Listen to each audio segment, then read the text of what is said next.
about to leave, already packing. Come with me, I'm not really asking.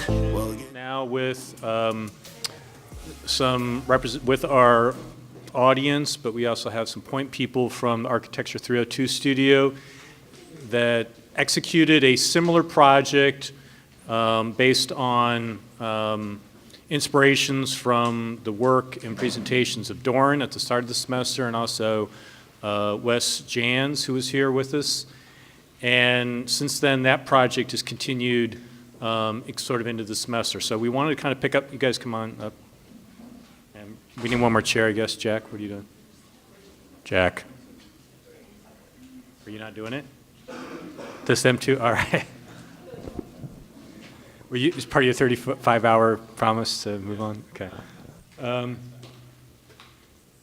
So we're not really wanting to present the project again. I think it'll suffice to say that it echoes, like I said, the first, if you're not in the morning session, we basically had an assignment that you had to present a community ethic, a material ethic, and a design approach.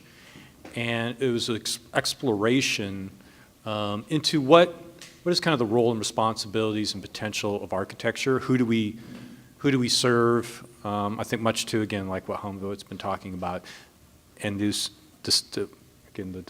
heated discussion with whether or not how we love our clients and the people and the places that we're working, the effect that it may have, or if we don't, the effect that it may have.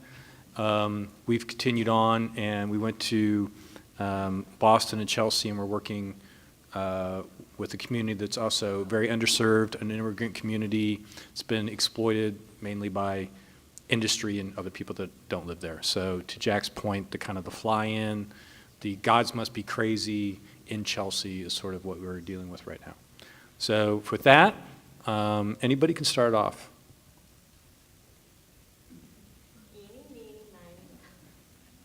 All right, here we go.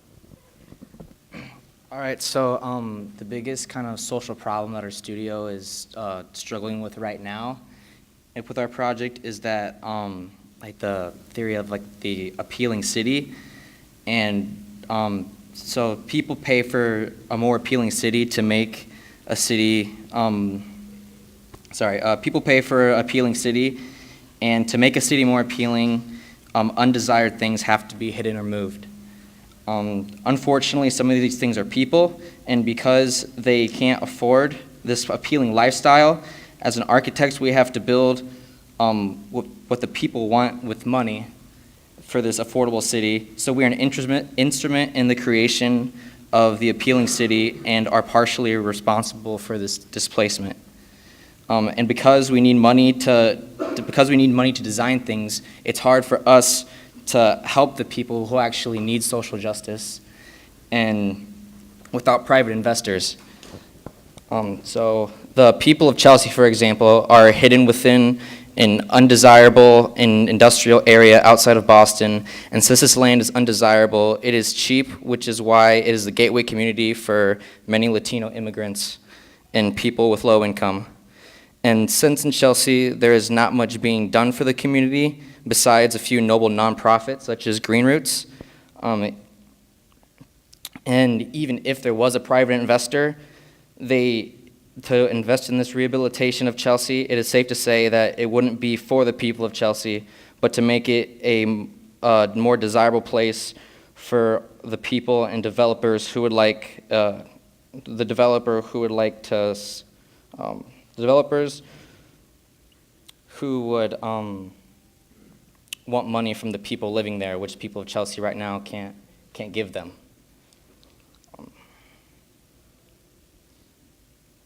And so with these rehabilitations that these private companies could do, it would inevitably result in gentrification and displacement.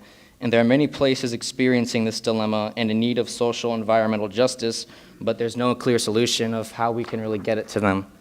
So as architects, my question is, how can we design for these people without putting their community at risk, and how can it be done so without private investors?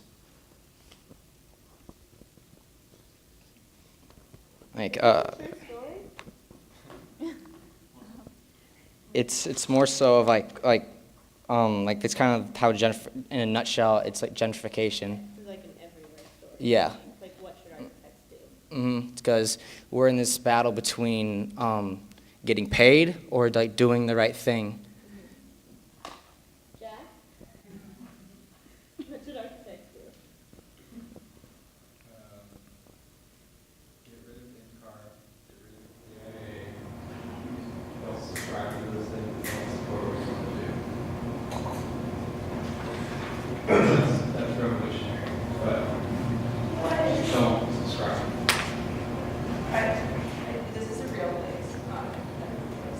So what's the housing stock like right now? Like is there limited housing stock or is it like?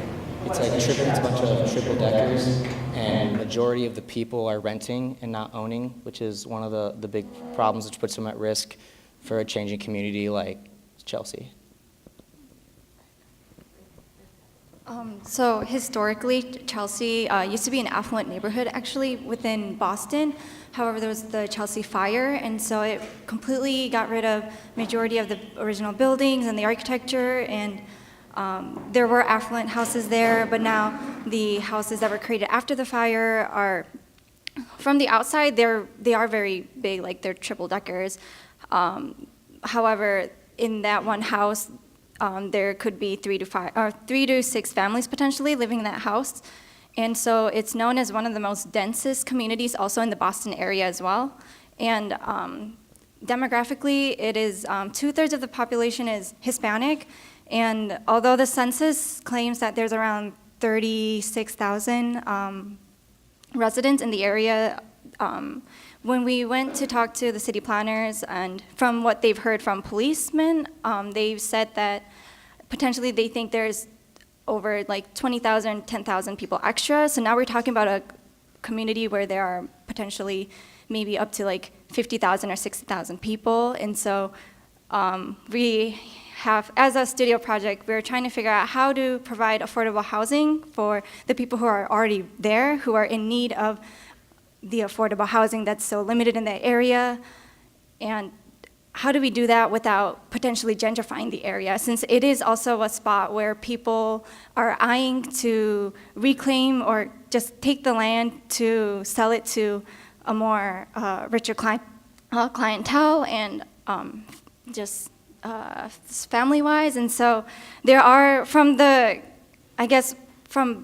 city's point of view, there are some measures of trying to gentrify by creating transportation that is benefiting for the people who are already better off and not necessarily for the people who are living there currently. And so that kind of bounces off back to the responsibility of an architect. And so how do we design for the people without having to rely so much on the corporations that tend to feed us basically as a profession? And so I think that's just the background behind it as well.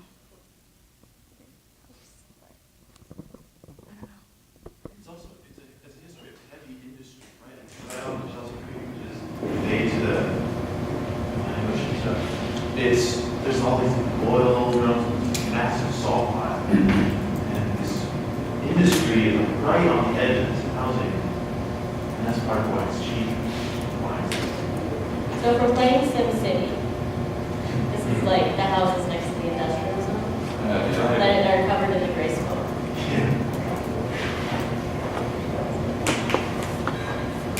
They actually house all of the, so like the salt pile, that is like the road salt for the entirety of New England and all the way up to Nova Scotia.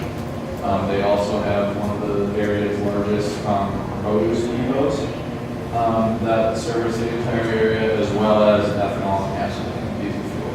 So they... Is that where the majority of these people are working too? What's that? Is that where the majority of these residents are also working?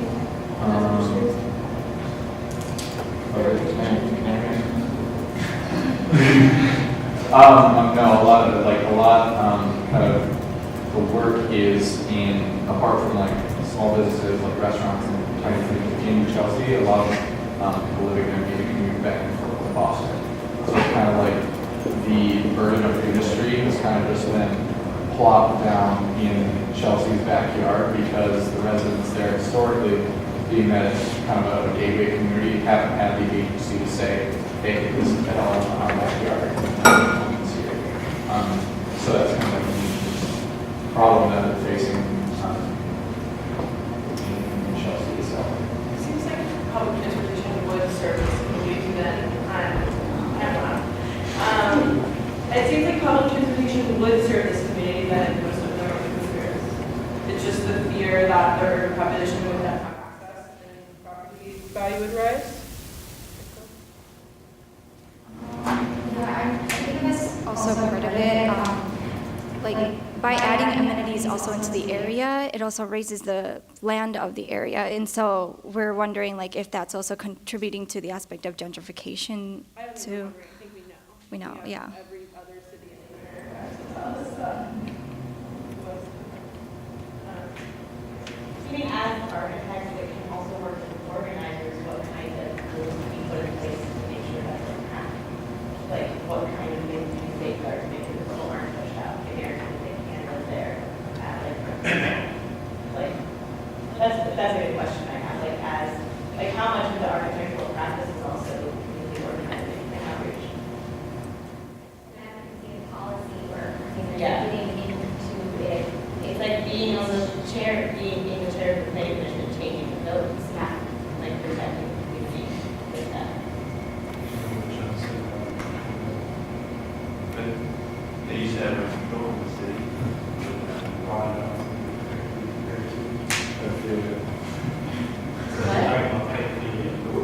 The state voted to have operating control, and The the city. state, who, Positions. the people that live there, or the men in power? Like the whole state took a vote, I think is what he said, which controlled the city, so no one in the city was against it. Yeah. They're in the city. Massachusetts enacted a law that outlaws They're in. Well, that sounds like, just to start, I mean, in Portland right now, that's my best reference point. I don't know so much about Massachusetts, but yeah, we had laws that said that there could not be rent control, and now it's too late, and those laws are now being overturned. But in many ways, most of these populations have been pushed out of the urban center already. Yes, we have public transportation going in Portland, and that property becomes more desirable, and populations get pushed out. So, seems like a great time to start working on the policy, right? Before it's too late. What else do I Can you guys hear it? You don't want it. So what's the definition of social justice?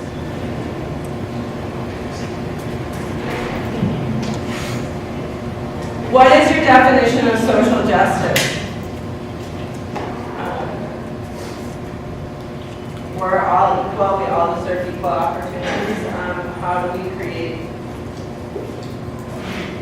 policies, practices, professions that serve everybody? And it is your responsibility as an architect to know who you're serving and know what powers you're serving, right? So social justice is any act you're making towards equality, which has to do with what you buy, where you shop, what kind of transportation you take to school, where you vote, you show up to city council, pretty broad. It sounds like you guys are tapping into very different questions and conflating them to the point where it's impossible to answer one without finding another. One scale, you're like, there's disenfranchised people, and they don't have the amenities, and they don't have the resources to live equitably. You're trying to solve that. Then you're making the argument, if we solve for this, then we will, by definition, gentrify and push all those people out. Yeah, I mean, that's it, Right. So I think one of them is physical space you're designing, the other one is policy. And you have to be clear about which one you feel is more important for your design. It's not to say that one of them is more or less important, but you need to have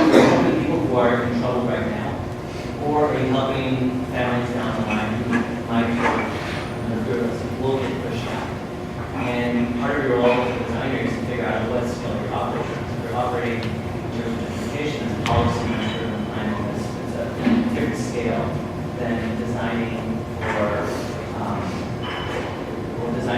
housing. Yeah, you're also assuming that architecture can fix all of those things, and that architecture is responsible for fixing all those things. And I think it's not possible. It's not, architecture is not that powerful. But people are. People are. As people, yes, you can Yeah. participate in policy, but I don't think you can assume that any architectural intervention that you choose to participate in will solve the bigger gentrification issue that's plaguing every city right now. Just gotta say that Silent Jack now is missing this opportunity that you guys gave it to. I think that, it was quite brilliant the way you went about developing Tier House as kind of surgical, non-gentrification tool. It's not one thing. We all think about it as a broad brush, but it's doing the rigor of knowing what these things cost, knowing what kind of size you can build, doing the policy, because it's white up liquid paper, and you got on board, so you integrated policy and citizen architecture to get into there and actually change the code with a big Sharpie as well. And he's not denying any of this stuff. I guess that's not happening. So, I think in many ways, that's one of the best, that's one of the best case studies we use in this movie. So, how do you get worse examples like this? This is quite provocative. We'll see if you can be a bunch of rich, yuppie from those frontier houses in a few years. Right now, that's very sharp. Yeah. I think that's similar to what you're saying, like architecture can't fix it, but a person can. Like, it's Jack being a person in that community. Being a neighbor, and being a citizen, and being an active part of that community that made this architectural intervention happen, which poses a solution to a problem. Like, it's a lot about, it's back to what we were saying about like not letting your title define you, like you defining your title. Like, you can be an architect and an organizer. You can be an artist and a teacher and a stripper. Whatever. Like, you get to choose them all. But make sure that you're like doing excellent work and you're proud of it. And considering the implications of the power of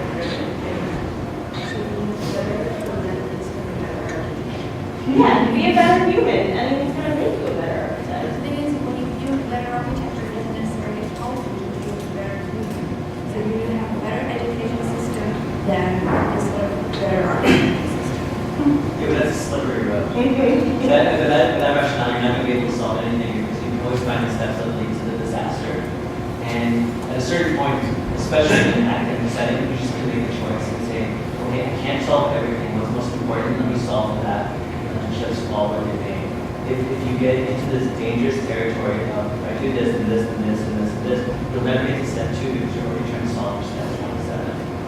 And if it's one of the things that always that I want to provide in the studio is we define site as a parcel. It's a specific outline that we draw around a property and we say that's our site, not allowed to touch anything else, both physical or tangible and intangible. So if it is, and I'm just going to use this within the academic setting, so I'm not talking about real life right now in the studio setting. Okay. So earlier I said you can't touch the other stuff because if you're dealing with a building, that's one scale that you're looking at. But Kevin's your instructor and you decided, well, part of I define site as being the context in which you're operating. If you start working in policies that you want to build into your design principles, you don't have to take them to the city planners today and get them approved. You can say, here are the steps that we would propose for the city to enact.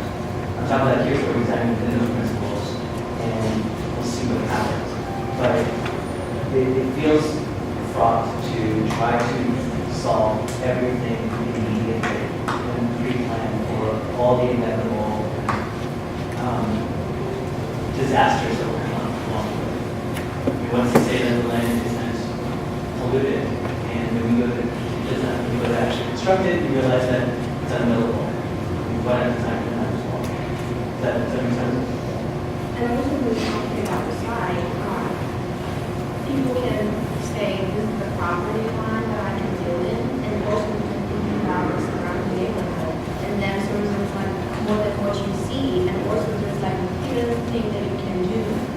other than what you actually see, if that makes sense. So it's like, when you think about one thing at a time, and then you're taking more out of it, and then you think, okay, maybe this is not something I should do.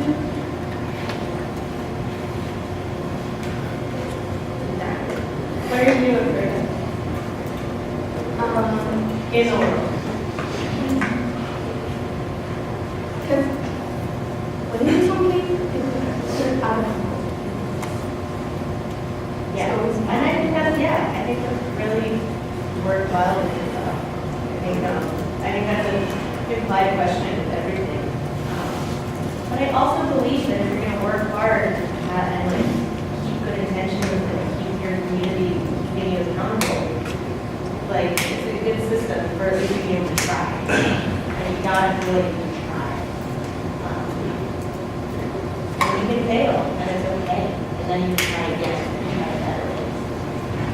And maybe that's different than the training that you guys have is an architecture background. I don't know how much room there is for failure versus like the art world where there's plenty of but grant yourself that permission. Well, to build a comparison, you can also mitigate or minimize the chance of that failure by setting parameters. Leave it open. It's really So what if we look at maybe our boundaries within our site, but I think we're all trying to see like the whole community as the site and not just having affordable housing. Like we could do other things within, like try to maybe take up property that could be bought by a private, someone private, and maybe put like a Salvation Army, like a grocery shop or a grocery store instead, like taking up property that, desirable property and giving it to the people who know are gonna fight for the little guy, than leaving it at risk for some person with a lot of money and with other intentions for it. Sure. It comes back to what is the goal of the studio, or normally what's the goal of the brief, but in your case, what is the goal of the studio? What is the studio about? Just like social and environmental justice is kind of how I'm seeing it. It's within architecture? Yeah. I mean, for me, as a designer, hearing this problem, you have told me there's like fear of this population disappearing, not having this housing, these histories being erased. Like, get in there and record these histories with people. Make sure it's documented. Make sure that not another population is erased due to corporate greed, right? If that's the fear, like, go in there and create interesting visuals, create great language, get all the people that are using that salt to understand where it's coming from and who it's taking from. It's not a building.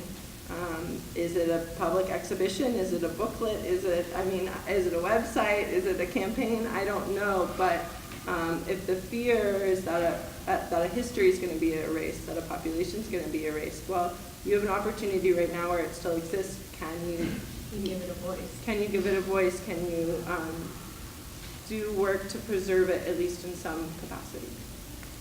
And so I have to jump in here and say, like, so also what you guys model that's really powerful, and I know it's like in school you're framing this constraint, but you all picked or selected or changed or adapted where you're coming from, the way that you're living, where you're locating yourself, and how you're positioning yourself, like either in an organization, or among organizations, or outside of this organization.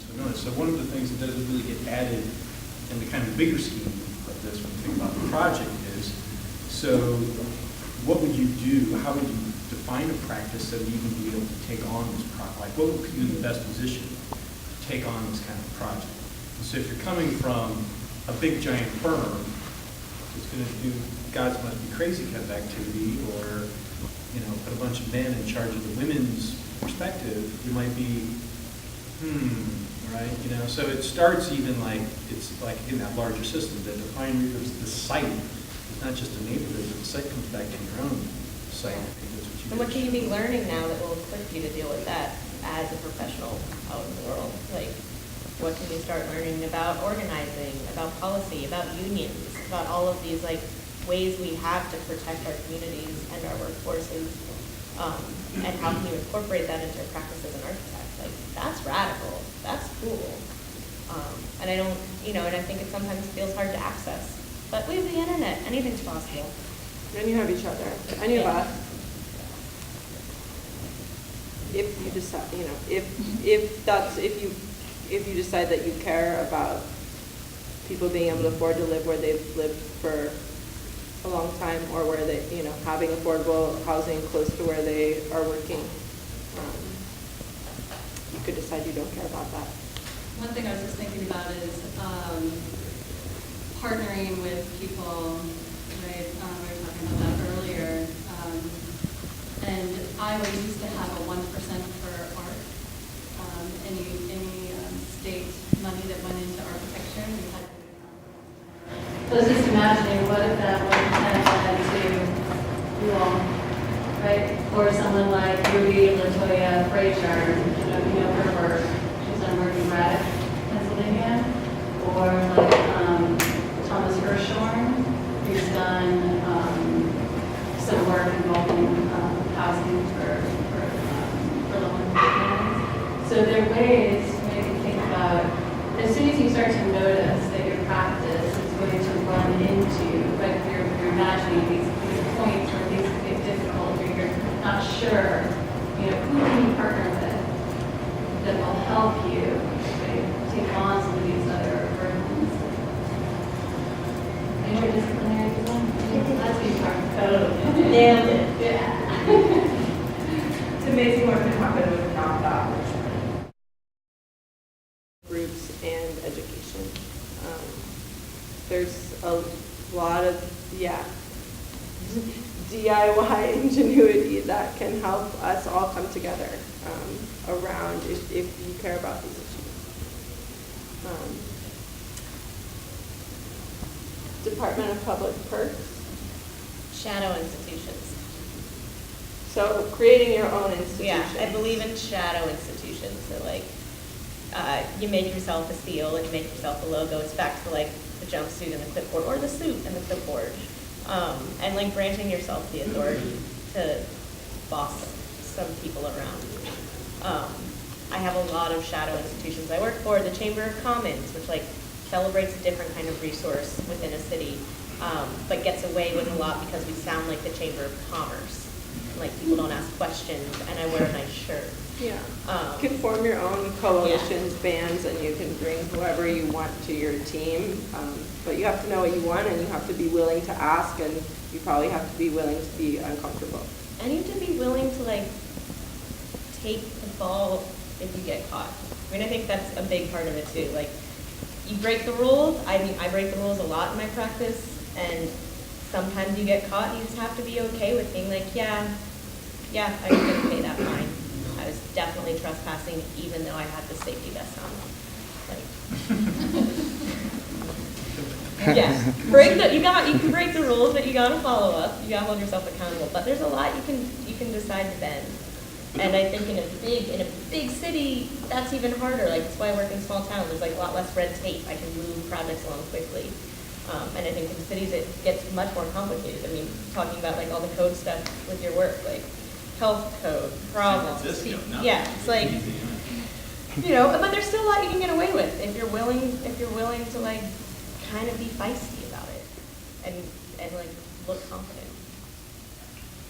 If you're gonna break the rules, don't you think they're like not, like you don't respect them? Like, I don't respect it on purpose because I think it's wrong, so I'm gonna break it. Mm-hmm. Like, you're deliberate with your action, right? Mm-hmm. I mean, I also have the privilege of being a white woman, so like I can break the rules and it's not as scary for me. Like,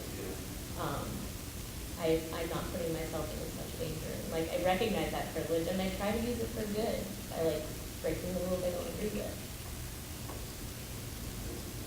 Don't you afraid of going to jail one day? No, not afraid of going to jail. This connection, you gotta have like buy-in in what the work that you're caught in a problem where like you're talking about Boston, and I don't think that you're from there necessarily, or you're not from there, and like your parents aren't from there, or you haven't like spent years there to like have a voice. So like I don't know if you do actually, because I think you should do it wherever you're from, wherever you're living, where you already have a community.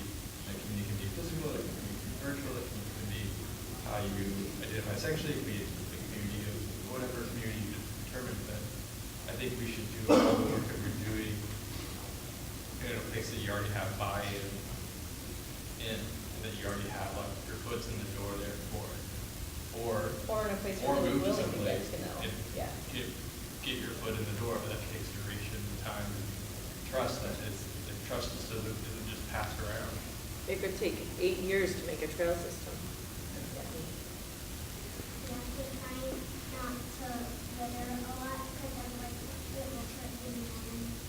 Always remember not to litter.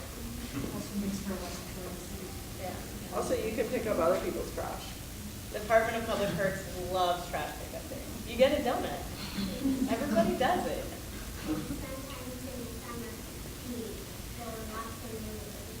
Oh, come on, it's not the trash bag, because we have been trying to pick up trash, and we keep forgetting that, and we don't know what else to do with that. Okay, I'll try. Forgetting that. You sound like you're a pretty good citizen. I'm gonna get you a button. Yeah. Need a list. Yeah. I just want to like call out I think your again brilliant skateboard dude needs plywood, and I was trying to also part of like I think Quinn was your teammate, right? This one trying to get you guys to use the chalkboard and your hesitancy to like but we got I got to know like what that seems like I didn't think I didn't think you believed that was like a real idea, but it's like a step towards like. We try to like make the investigations often look very similar. That's why I brought up that case about the research before. Like research looks a certain way, and I would say like to me like when you said that the newspaper shows you research, there's all kinds of thinking that I could see you did a lot of understanding about a situation, and then the payoff was like because it was like with that little modest tweak and insight, you got all the results you needed. So less is more. I mean, the less is more kind of thing. So I just want to give people I'd love to see a big poster of a skateboard dude looking for 2x4 plywood. I would say you must have really talked to a lot of people or spent some time out there and really thought about this situation, what was going to come out of it to get that, put that together. Also can be these small interventions, right? Like it's not a building maybe, but it's like a lot of different pranks or obstructions or tactics, whatever you want to call it, to learn more about what you actually would build, or to learn more about who you're actually serving or who you actually want to serve. And sometimes you don't realize that you're doing research. You're just being interested in what you're being interested in. So I have a question for you, Mary. So no, it's not a big deal. So it looks like during the discussion, it seemed like we really need the action of the citizens. We can't, designers can't be the only people who are involved in the process of trying to fight something such a mass scale. And so with citizen participation in mind, I was just wondering if you had any trouble or if you had any strategy with that. I know it's completely different trying to reach out to urban community and rural community, but maybe from your rural community perspective, that might give some insight for us. Like encourage Right. participation. I'll start with just clarifying, I talk about working in small towns. I like to work in towns of under 1,000, but that's because to me it's like a micro community, and I would think the same thing about you knowing everyone that lives in your apartment building. What would it look like if you did the outreach to know everybody that lives in your apartment building that you kind of see? I think I'm just trying to break down where we can have an impact, where we can do genuine, earnest outreach that creates relationships. And once you create those relationships, people show up at the things you do because you personally invited them. But I also think like with the project you're talking about, it's like a huge population. And so you actually have to think about like how do I split this up into 50 different communities of 1,000 that can be reached by a certain person or a certain organization.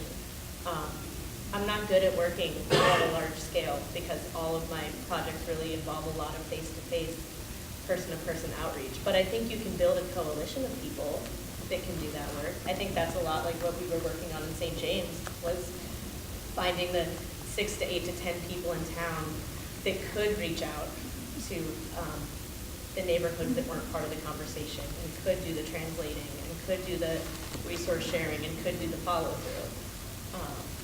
Yeah, the easy answer is like work harder at making good friends. But the harder answer is like you need to build the team that can do the work, and you need to compensate them for the work that they're doing, and you really need to listen to what they're bringing back to the table.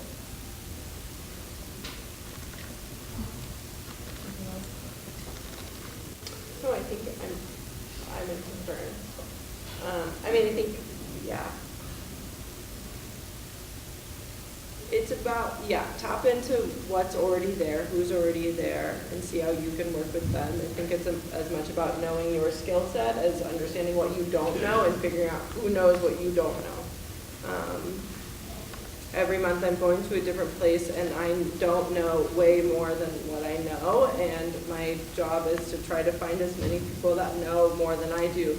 And when I have a release party, the people that come to the release party are people, for the most part, that have had direct connection to me, direct connection to the work that I've been doing.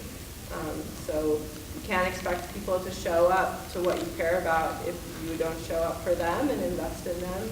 It seems really obvious, but that's what friendship is, or should be. So, yeah.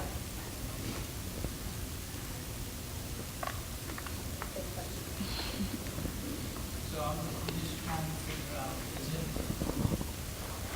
I feel like you're trying to solve them to problems are like to the scale of the problem. So if you're trying to solve social justice problem, I feel like you can't, I don't think you have the resources or the influence to do that yet. I think you would have to start with the policy and help like that big of a community, or like every community in the country that's having that kind of problem, you can't solve it with like even a good person with good intentions. You gotta start with the policy that starts with maybe even in the government, but if you're just trying to solve like a community thing where you're just trying to make like a environment, get good vibes, things like that, I mean, you can do that. I mean, like through your connections, just be like a good person. But I feel like you have to kind of decide what you want to focus on. Because I feel like this is all jumbled. We're all asking questions. We're all throwing things out there. But there's questions. But you just gotta Yeah, like what are the strategies that come from those questions? what are our answers? Yeah. And that comes down to like, what are your skills? Like, what is your skill set? Is your skill set going to be like getting in and working on policy change? Or is your skill set going to be getting in and talking to people face to face? I think it's like a lot is about what we feel like we're good at that we can share and that we can be generous with and give the extra time to them. I think too, like policy change isn't only just infiltration into the system. Like there has to be a mass of people that want to change. So like organizing the revolt is what has to happen. Like talk about your like flyer campaign for that pension.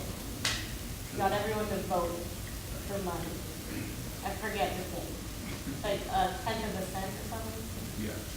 How is this building? It's because that's like you couldn't change the policy, but you were able to educate about the issue so that everybody voted for it. Okay. And then they get the funding. Right. So there's a recreation, arts, and parks tax, also called a ZAP tax some places, zoo, arts, and parks. A tenth of a cent on non-food purchases. And this is in conservative Utah. And I was worried, it took us years to get it on the ballot. It was gonna raise $35,000 a year for a town that only operates on $1 million a year. So that's 3.5% more. And it had to go towards arts programming, towards parks, towards recreation, towards the trails development. It would help support the trails, it would help support Epicenter and their artist program. But I got worried that it wouldn't pass because Utah doesn't vote for new taxes. They want to take away taxes. So it just was about creating flyers that had a penny really big, and explain what a tenth of a cent is, and like on, putting it in terms of like when you spend $10 on this, you can get this amount. And also explaining that most of this is going to be paid by travelers coming through because Green River's on the interstate. It has $14 million in activity each year, but it has nothing to, like only under $1 million of that is locals buying things. The vast majority of people coming through.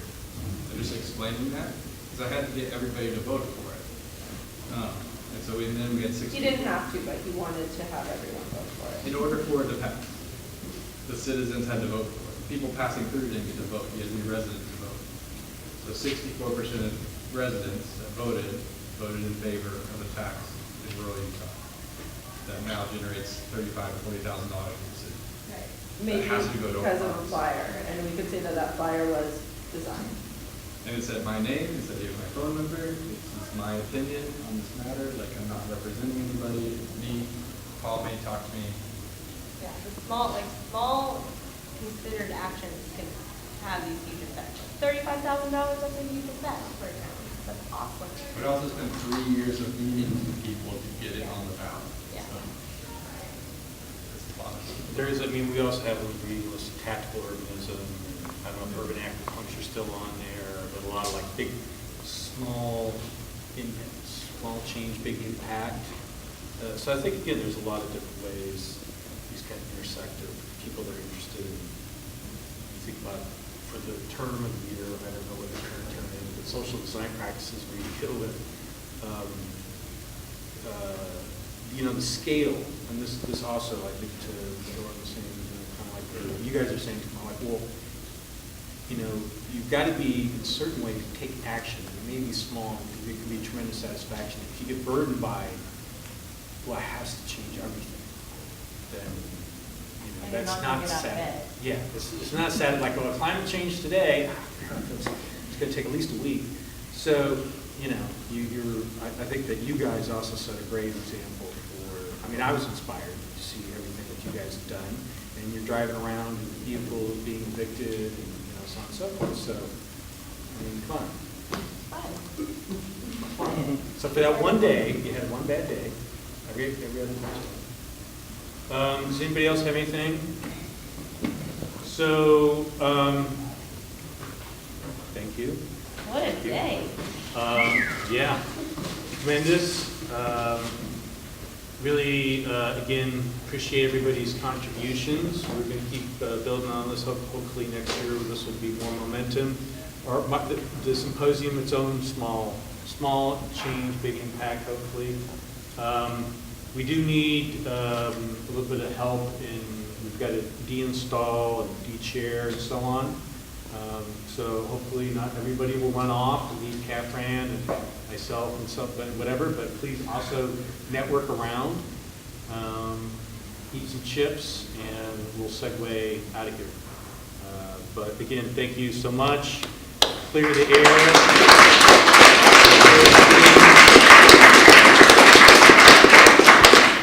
About to leave, already packing, come with me. I'm not really asking, we'll get away to a place where we don't know. About to see